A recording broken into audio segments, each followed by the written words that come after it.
Salut, bienvenue au bilan de l'année. On va voir tout un résumé de la saison 2020 avec toutes les plantations ou les semis qui ont fonctionné et surtout ceux qui n'ont pas fonctionné. Ça va surtout nous donner l'occasion de voir tous les légumes qu'on a essayés cette année, qu'on n'avait pas forcément fait l'année dernière. Comme par exemple les courges pâtissons ou le céleri entre autres. Alors le but pour cette année c'était surtout de trouver au moins un légume qui pouvait nous convenir. Et on est content parce qu'on a trouvé le navet. Alors par contre, ce qu'on aimerait vraiment peaufiner, c'est la plantation des céleris. Ça c'est pas encore au point. Je sais que c'est un légume assez particulier, qu'il faut faire attention par rapport au pinçage. Alors il y en a qui disent qu'il faut le faire, d'autres qui disent qu'il faut pas le faire. Mais bon là je perds pas espoir, on en a eu quelques-uns qui ont poussé, d'autres qui se sont fait manger. Voilà, c'était la première fois qu'on en semait, mais on aimerait bien vraiment réussir le céleri rave. Mais ça va, on en a quand même un petit peu, mais ce sera pas suffisant pour l'année. C'est vrai que le temps a été assez difficile cette année, je trouve, dans notre région, et je pense que dans d'autres régions aussi. Je pense que vous pourrez confirmer. Par contre, on peut dire qu'on s'est retrouvé avec à peu près 3 mois de chaleur, de beau temps, ce qui est vraiment pas beaucoup sur une année. Déjà, ça a été plus dur pour faire partir les semis en serre. On a pris du retard avec tout ce qui est courge ou courgettes. Et puis bon, les tomates, comme d'habitude, en extérieur, chez nous, ça marche pas. Mais bon, c'est que partie remise, on verra l'année prochaine. On va commencer ce petit tour de l'année par les pommes de terre. Alors, je dirais que ça a été plutôt mitigé pour cette saison. On pourrait même dire mi-figue, mi-raisin. Sur la première parcelle qu'on voit en ce moment, elle était vraiment destinée seulement pour les pommes de terre. Et par contre, on savait pas vraiment quel genre de variété c'était quand on les a plantées. Et c'est en début d'année qu'on s'est aperçu que c'était une variété précoce, ce qui nous arrangeait pas trop pour notre région, parce que ça, on a tendance à avoir des gelées assez tardives. Déjà sur cette pile-là, il y a eu un rendement à peu près de la moitié. Mais comme on voit sur certains pieds, on a pu en récupérer une bonne quantité. Mais c'est clair que l'année prochaine, on va pas privilégier cette variété-là. Et je pense même que l'année prochaine, on achètera des plants pour pas avoir de mauvaises surprises. Mais par contre, il va vraiment falloir faire attention à bien amender la terre. Mais à notre manière, bien entendu. Comme on a vu dans d'autres vidéos avec la façon de faire avec du végétal. Par contre, ce qui était sympa, c'est qu'on a été sauvé par toutes les pommes de terre qui ont poussé spontanément un peu partout dans le carré de potager. On en a eu qui ont poussé en bas dans la 3e butte. Et on en a eu aussi dans la serre, comme on a vu en cours de saison. Il y a même eu un pied de patate qui a poussé à côté de l'avocatier, et ça nous a donné 2 belles patates. Et on avait fait un rang en plus sur une parcelle d'herbe, qu'on avait aéré au préalablement avec la grelinette. Et on voit ici aussi que l'amendement est un point important à ne pas négliger, car sur chaque pied on a eu que 2-3 pommes de terre, et on voit que ça a manqué de nutriments. Par contre, ce qui est bien, en revenant à notre première butte, où il y avait toutes les pommes de terre, une fois qu'on les a toutes enlevées, on a pu enclencher une nouvelle culture, c'est celle des navets, et qu'on a profité déjà à partir du mois d'août. Mais c'est vrai que d'habitude, on a tendance à laisser les pommes de terre sur place. Elles se font pas manger, c'est pas comme les carottes ou les céleris, et on en déterre seulement quand on en a besoin. Mais là, on a choisi de tout déterrer parce qu'on voulait vraiment récupérer une parcelle pour pouvoir planter des navets, et voir qu'est-ce que ça donnait un peu ce genre de légumes. Et bon, ça a été plutôt une belle réussite, cela. En fait, j'ai fait juste une erreur, c'est que j'ai pas mis assez de graines à chaque endroit où il fallait en mettre. Ce sera juste une petite correction à faire pour l'année prochaine. Mais sinon, ils ont vraiment bien tous poussé. Et c'est sympa comme légumes parce que ça pousse assez vite. Et nous, on les mange crus comme des betteraves. À présent, on passe sur la butte qui est à côté, et on a planté principalement dessus des salades. En début de saison, on a eu des bonnes récoltes. Mais après, c'est ma faute, j'ai pas trop bien suivi au niveau des semis, et je me suis un peu laissé surprendre par le temps, au niveau des roulements de plants. Et après, au mois d'août, on s'est retrouvé, en fin de compte, on n'avait plus de salade. Alors c'est principalement des laitues feuilles de chêne. On utilise beaucoup cette variété-là parce que avec les feuilles rouges, ça a tendance à moins tirer les limaces. Mais je pense que l'année prochaine, on va essayer une nouvelle variété, histoire de voir s'il y a une différence.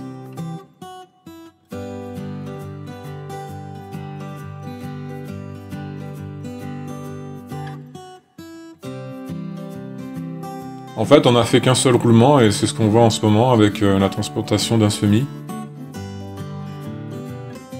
Mais d'un certain sens, ça nous a arrangé parce qu'on a pu avoir de la place pour mettre des plants de courgettes qu'on avait en trop.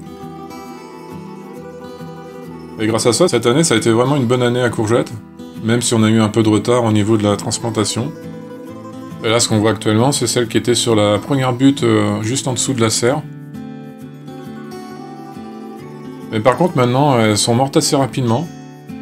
Et on voit une différence entre cette parcelle-là et la parcelle où il y avait les salades. Ce qui est amusant, c'est que sur une parcelle, les courgettes ont plutôt résisté jusqu'à maintenant.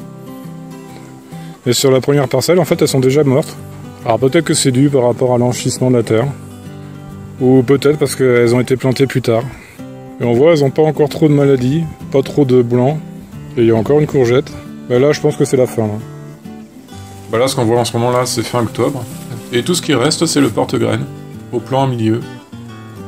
On peut dire que cette courgette, elle est restée à peu près 2 à 3 mois sur le plan.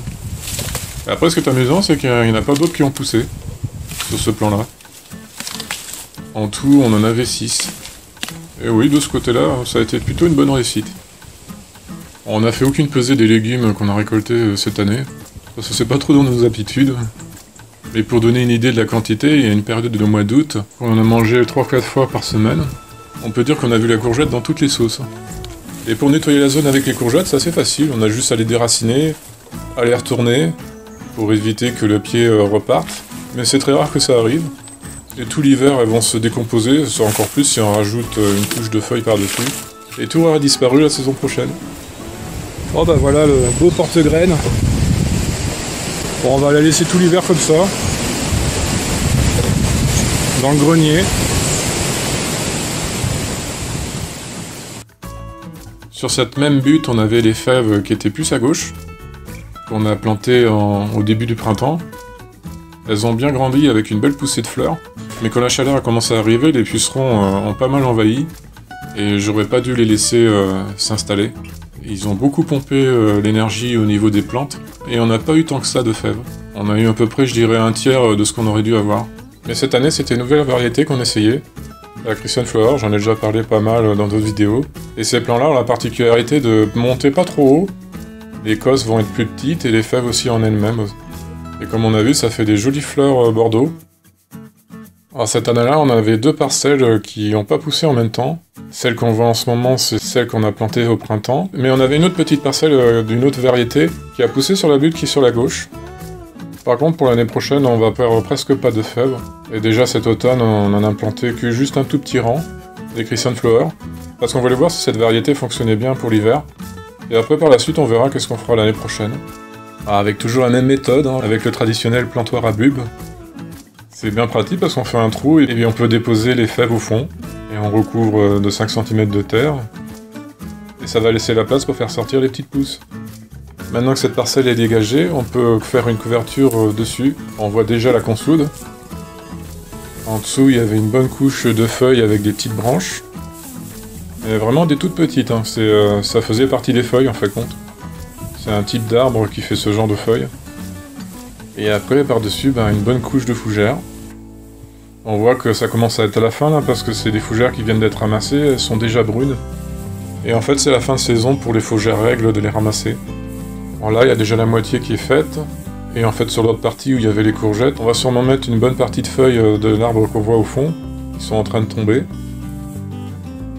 Alors voilà la deuxième zone des fèves. Elles ont poussé tout l'hiver dernier, et on a pu les récolter assez tôt. Ça nous a permis de faire un roulement, et de pouvoir planter après des brocolis, de faire un essai de choux. On en a profité 2 fois, ce qui est vraiment pas beaucoup.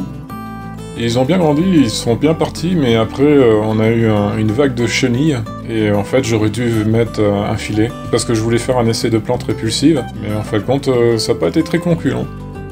Et puis une fois que les feuilles commencent à se faire trop attaquer, ça coupe vraiment la croissance, et normalement elles auraient dû être beaucoup plus hauts, et après c'était fini.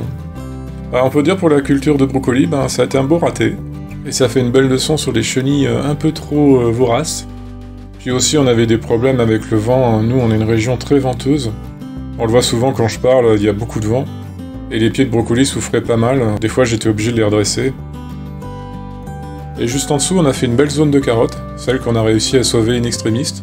On s'y est repris à 2 fois pour les semer. La première fois, c'était sûrement trop tôt. Malgré que j'avais mis un tunnel pour les protéger, pour avoir un plus de chaleur. Il faisait pas encore assez chaud. Les petites pousses la première fois sont sorties, mais elles ont été beaucoup trop longues à se développer, et les limaces en ont profité pour les attaquer. Par contre, on a une autre zone qui a fonctionné, et ce qui nous a permis d'avoir des carottes assez tôt. Les carottes ont été plutôt une belle réussite. Et plutôt content du résultat parce que j'ai utilisé une méthode différente qui m'a déjà servi pour les navets. Mais par contre, on n'en aura pas assez pour faire la jonction avec la saison prochaine. Faudra mieux calculer la quantité et prévoir peut-être une autre façon d'implanter les semis, plus en ligne que plutôt en carré. Là maintenant on voit ce qui reste à peu près et puis on va les laisser sur place. Je les surveille de temps en temps. On a eu quand même une petite attaque de rongeurs. Il y en a une dizaine qui se sont fait déjà manger. Mais on réfléchit peut-être qu'on se fera plus tard un bac à sable. Pas pour jouer dedans, mais pour mettre des carottes dedans. Parce qu'on se rend compte que laisser les carottes sur place, c'est peut-être pas une si bonne idée. Et elles ont tendance à se faire manger assez facilement. D'ailleurs, comme les séries raves qu'on voit en ce moment. Mais ceux-là, ça va, qui étaient au bord des carottes, se sont pas fait manger. Oh, ça a été un premier essai de céleri rave. L'année prochaine, il faudra que je fasse attention de les planter beaucoup plus tôt. Parce qu'on voit maintenant qu'ils vont plus trop grandir.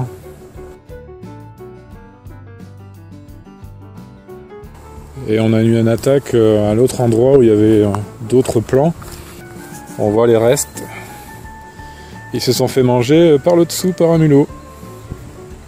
En fait, c'est un peu comme les carottes, hein. Il faut vraiment faire attention aux attaques. Mais heureusement, ces petites bêtes sont pas intéressées par tous les légumes. Par exemple, les betteraves ou les navets, ça intéresse pas les rongeurs. En dessous du grand carré de carottes, on a les poireaux. Ils commencent à avoir une bonne taille, on en a déjà récolté quelques-uns. Par contre, eux, on va pouvoir les laisser tout l'hiver sur place. Alors, pas forcément pour qu'ils continuent de grandir, parce que l'hiver, ils changent vraiment pas beaucoup de taille. Mais ça permet en fait de garder leur fraîcheur, et on les prend juste quand on en a besoin. En l'été, en jeunes pousses, ils ont un petit peu souffert du manque d'arrosage, comme on est dans une culture où on n'arrose pas. Sûrement parce que la butte était encore jeune, et que la couverture de sol n'a pas encore trop agi. La terre était encore un peu trop dure. Là, on est dans la même famille de légumes avec les oignons, et j'aurais pas dû utiliser de l'herbe de tonte pour faire la couverture au sol. Même en fait, quand j'aurais dû tout découvrir, et faire comme les carottes ou les navets, laisser la terre à nu. Parce que les 3/4 des tiges des oignons se sont faites manger par les cloportes. Cette fois-là, c'était les cloportes. J'avais jamais vu des cloportes attaquer des légumes, là, cette fois-là, ça a été les tiges des oignons. Et en même temps, on avait les merles qui arrivaient, qui retournaient l'herbe pour justement récupérer les cloportes. En fait, ça a été un peu la cata. Au niveau des oignons, ça a été une très mauvaise idée de mettre l'herbe tondue. Et là, ça a été un beau loupé, on en a récupéré que 3-4 oignons. Ah, au moins, ça m'a permis de voir qu'il y a certains paillages, il faut vraiment faire attention. Et là, pour l'ail, rien à redire, belle récolte. Les 3/4 des têtes ont plutôt une bonne dimension, et cette année, on a récupéré les plus belles pour les replanter. On les a mis cette fois-là au milieu d'un carré de fraisier. Et à la suite du carré des poireaux, en bas, on a essayé un plant de courges pâtissons. Et c'est seulement maintenant qu'on commence à en avoir. Mais là, cette fois, pour les pâtissons, c'était voulu, on voulait pas un croisement avec les courgettes. Alors on les a plantés plus tard. Et pour le moment, on en a eu qu'un. Alors c'est la première fois qu'on en faisait, comme ça va nous permettre de voir un peu le goût que ça a. Parce qu'il y en a certains légumes qu'on teste et des fois on les continue pas parce que des fois on n'aime pas trop.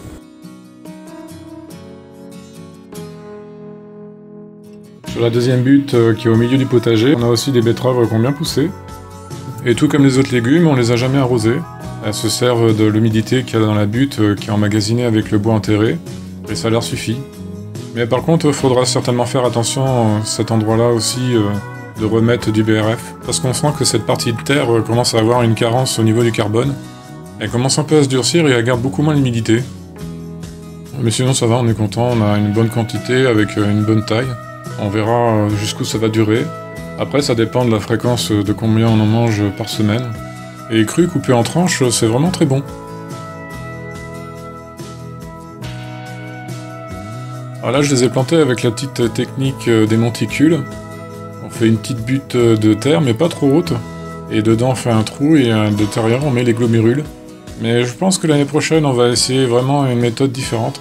Autant de la disposition que la façon de planter. En fait il va y avoir vraiment beaucoup de changements l'année prochaine. Alors maintenant on arrive dans la serre et on a 2 beaux plants de concombres qui ont bien fonctionné. De ce côté-là on n'a pas eu de problème. Alors pareil, hein, ça arrivait un peu en retard comme les courgettes. Avec la chaleur qui est venue vers fin juin, on avait perdu à peu près un mois. En fait, quand je disais 3 mois, bah, on a eu juillet, août et septembre qui a été plutôt assez beau. Bon, par contre, les poivrons, je pense que ce sera la dernière fois que j'essaierai. Ça a vraiment pas été une super réussite.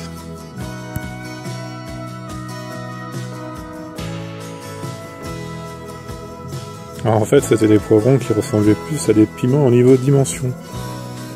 Ça faisait presque comme des gros piments. Alors je sais que c'est de la même famille, mais normalement ça doit être un peu plus gros. Sinon ils étaient bons. Alors dans notre coin, ils ont mis trop longtemps à pousser. Les tomates aussi, ça a été vraiment très moyen. Et c'est seulement maintenant qu'on commence à en avoir un peu. D'ailleurs, on a encore laissé les pieds, là on est fin octobre. Le mois de novembre va bientôt arriver. Et on a toujours 2 pieds de tomates qui restent dans la serre. Mais on a des cœurs de bœuf qui normalement auraient dû être beaucoup plus gros et sont vraiment pas très grosses. Après, ça peut être dû aussi au niveau de l'enrichissement du sol. Et comme on voit, j'avais fait un essai de tomates en extérieur, et puis en fin de compte, elles ont rien du tout donné. Je m'en doutais un peu, parce que c'est pas la première fois qu'on essayait, là c'était la 13e fois. Et en fin de compte, la seule fois où ça a donné, c'est qu'on a eu un été très très chaud, c'était la canicule en fait, et là ça avait vraiment fonctionné. Et là on ressort de la serre pour se retrouver en haut, où il y a les 3 poires de terre qui poussent. Alors normalement on aurait dû voir des fleurs, et vu leurs dimensions, ils sont pas très hautes, parce que normalement ça peut atteindre jusqu'à 2 mètres. Elles ont sûrement manqué d'apport en nutriments. On doit bientôt les récolter, c'est octobre ou novembre. Il n'y a plus qu'à creuser les doigts qu'elles aient développé un petit peu de poire de terre. Ça serait sympa de pouvoir goûter. Alors ça aussi, c'était la première fois qu'on en faisait. Tout comme les lentilles qui étaient à côté sur une longueur. C'était le premier essai. Alors c'est assez facile à faire pousser, mais par contre, ça a l'air d'attirer pas mal les lapins. On s'en est fait manger plus de la moitié. Mais on a réussi quand même à en récupérer quelques pieds. Là, on en voit. Il y en a eu quelques-unes. Elles ont réussi à survivre à l'attaque des petits lapins. Alors celle-là, il y a une belle cosse, il y en a 3 dedans. Et il y en a qui commencent déjà à sécher. Ah, on a quand même réussi à faire une petite récolte de lentilles. On va les garder pour les ressemer ailleurs. Alors, je vais essayer de trouver une meilleure façon de les semer. On termine le bilan maintenant par le dessert, les fruits. Et voilà, on a ramassé toutes les pommes. Alors, il valait mieux le faire parce qu'on avait les oiseaux qui commençaient à picorer dedans. Alors, c'est la première fois que ça nous fait cette année. Parce que d'habitude on les laisse sur place. Et on les prend quand on a besoin. Et c'est plutôt mi-novembre qu'on les ramasse toutes celles qui restent. Bon, je dirais qu'on a déjà mangé un peu plus de la moitié. D'habitude on a quand même beaucoup plus. Et là c'est les poires qui restent qu'on n'a pas encore mangées. On a été bien content de la petite fraiserie qu'on s'est faite. Malgré que les plants étaient plutôt jeunes, on a réussi à en avoir quelques-unes. Et maintenant qu'il pleut beaucoup, en fait c'est les limaces qui en profitent. On commence à avoir une bonne quantité de framboises. Et ce qui est intéressant avec les framboises, c'est qu'on en a 2 fois dans l'année. Au printemps et à la fin de l'été. Voilà à peu près les grandes lignes pour les légumes et les fruits. Je vais vous laisser sur la dernière récolte qui a été faite il n'y a pas longtemps de graines de tournesol. En espérant que ce petit résumé de l'année vous a plu. Merci d'avoir regardé la vidéo, prenez soin de vous et à bientôt!